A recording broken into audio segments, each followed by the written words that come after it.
if I'm banned on everything and I can't make a living, I'm banned from banking, I'm banned from credit card processing, I'm getting doxxed, people are showing up to my house trying to kill me, things like that. And what's more, I mean, let's also get, I also don't appreciate the lecture. You don't know me, so I know you're married. I know you're older than me, but you don't know me. You don't know my life. You don't know my situation. I don't think you're in a position to give me advice, especially as a woman, honestly. I don't think women, this is something in the right wing. We say we're anti-feminist, and then women go around telling men what to do who are not their husbands. And, I don't really buy into that ideologically, but that's besides the point. My life has been tumultuous from the very beginning. From the time I turned 18, people were coming for my neck and trying to get me, and I was kicked out of college. And then, once you're branded as an anti-Semite, before it became cool or popular, can't get a job, can't make a living, get banned from PayPal, all this kind of stuff. That's a very difficult environment to try to have a dating life. What do? I go out on Tinder, I go to a bar, and I say, hey, I'm a neo-Nazi Nick Fuentes that the ADL is writing articles about every day. I'm going to start a dating profile on Tinder.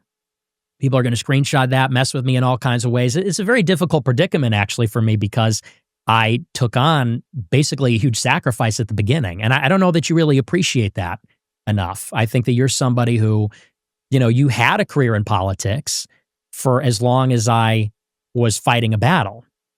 You were at Daily Wire with a contract. You're at Turning Point. You're making good money. You're doing book deals. You're part of this thing that I'm criticizing and paying a very heavy price for at a time when no one's saying those things, when it's very unpopular.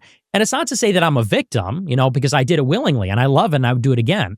But it is to say that, you and I have lived very different lives. And, it's easy, I think, for you to say you had your husband, have your kids, you got your ducks in a row, made quite a bit of money. Then you discovered the truth, and then you went out on a limb. And it's not to say you didn't make sacrifices and it wasn't a risk, and it paid off. You're doing great now, and I congratulate you. But with me, there was no calculation. I mean, I almost want to say I was 17. What's your excuse? I was 17 and I woke up and I went balls to the wall, bucket of ice cold water, as you say. I made a lot of enemies, and maybe that wasn't wise. But I told the truth and I took on extremely heavy cost for my personal life. It basically has made it so that I can't have a personal life. I don't even have many friends. Forget about, dating women.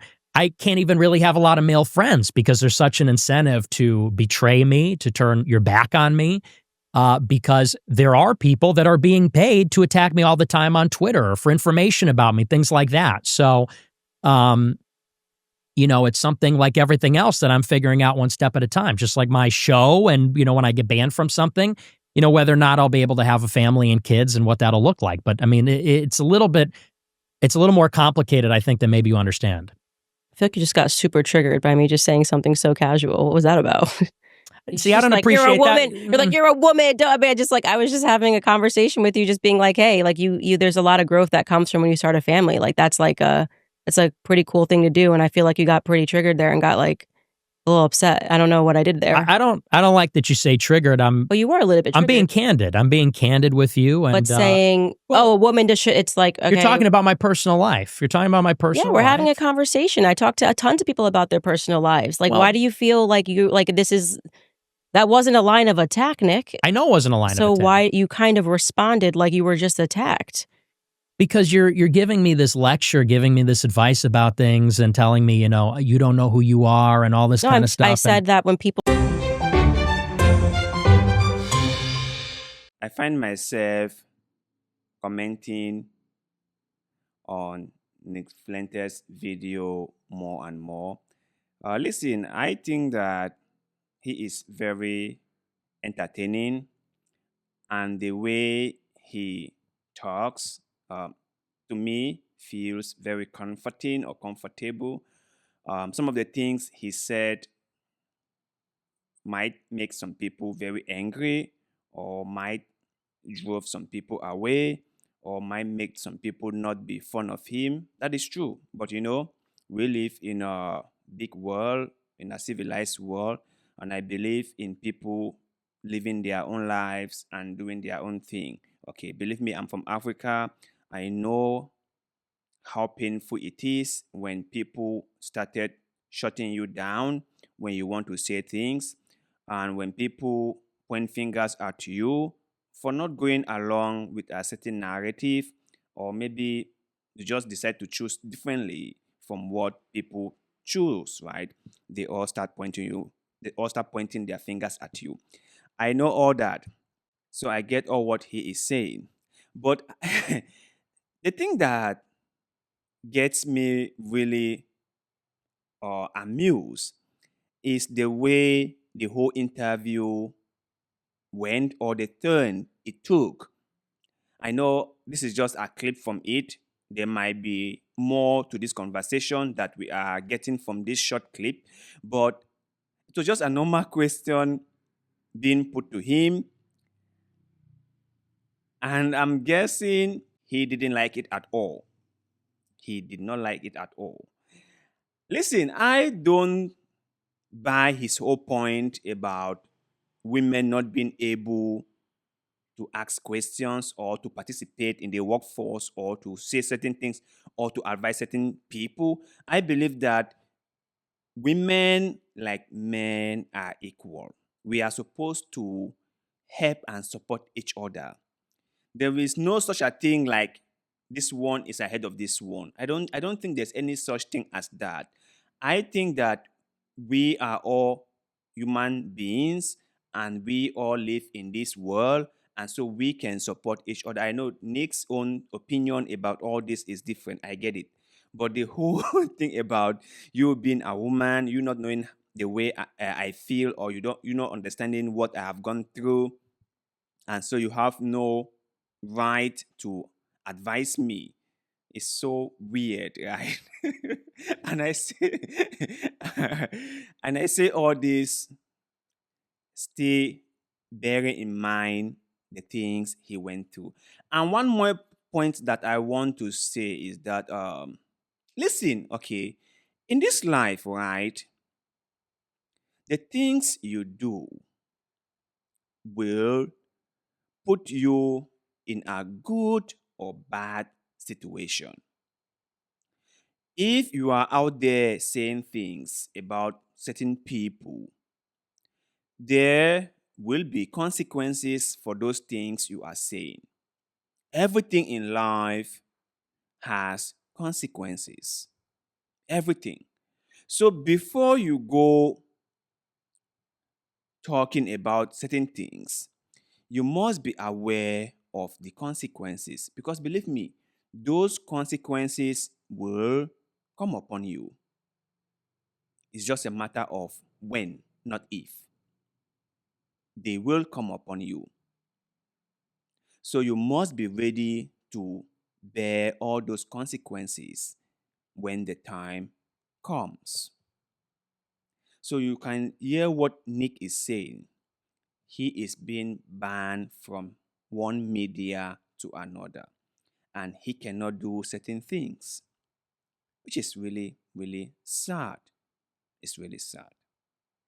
But then again, like I said before, when you say something or when you have a certain position or a certain stance about certain issues, there will be consequences, and you should be willing to absorb the shock.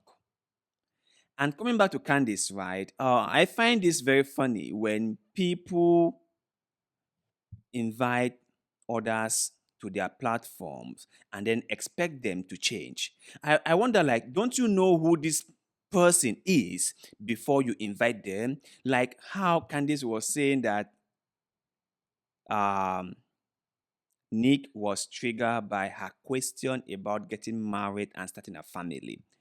He should have known that Nick doesn't like women talking about certain issues to him. He doesn't view women as the right people to say certain things to him. It was the same thing I watched on Don Lemon's show when he invited Candy Owens on his show and asked her, "You have said that same-sex relationship is an abomination, and according to your Bible, they will go to hell. They will burn in hell. So do you think that I am an abomination, or what I am doing is an abomination? And Candace said to him, yes, I think so. and and and Don Lemon was shocked. You needed to see the look on his face. And the whole time I was just laughing because what was he thinking? Right? He thought that because they were on the air, or because it was his show, that he invited Candace on. So Candace will not speak her mind. What kind of crazy thinking was that? So my point is, people don't just change their opinions or their stance on things because they are on your platform. So before you invite someone onto your platform, remember they have their own views, they have their own opinions about certain things, and they will not change those opinions or stance because they are on your platform. They won't change that. So if you were expecting them to change because they are on your platform, then you might just be fooling yourself. That's my whole point. But this was funny. Candy was shocked at the way Nick just badged her in front of her own in front of her own very eyes. This is so funny. But anyway, share your thoughts and opinions with us in the comments below. What do you think about what Nick said in this video? Is he right? Do women have no right to advice? Should women be kept in the kitchen or in the house just looking after the babies? Should women be relegated as just baby making machines? Is that what we should do, or is that how we should categorize women? Because I personally don't think so. I do not share that view. Never. If they want to have a job, they should have a job. If they want to get married, they should get married. If they don't want to get married, no one has to force them to get married. Women should be allowed to make their own choices. That is my take. But I would like to hear what you guys think. So let me know in the comment section below.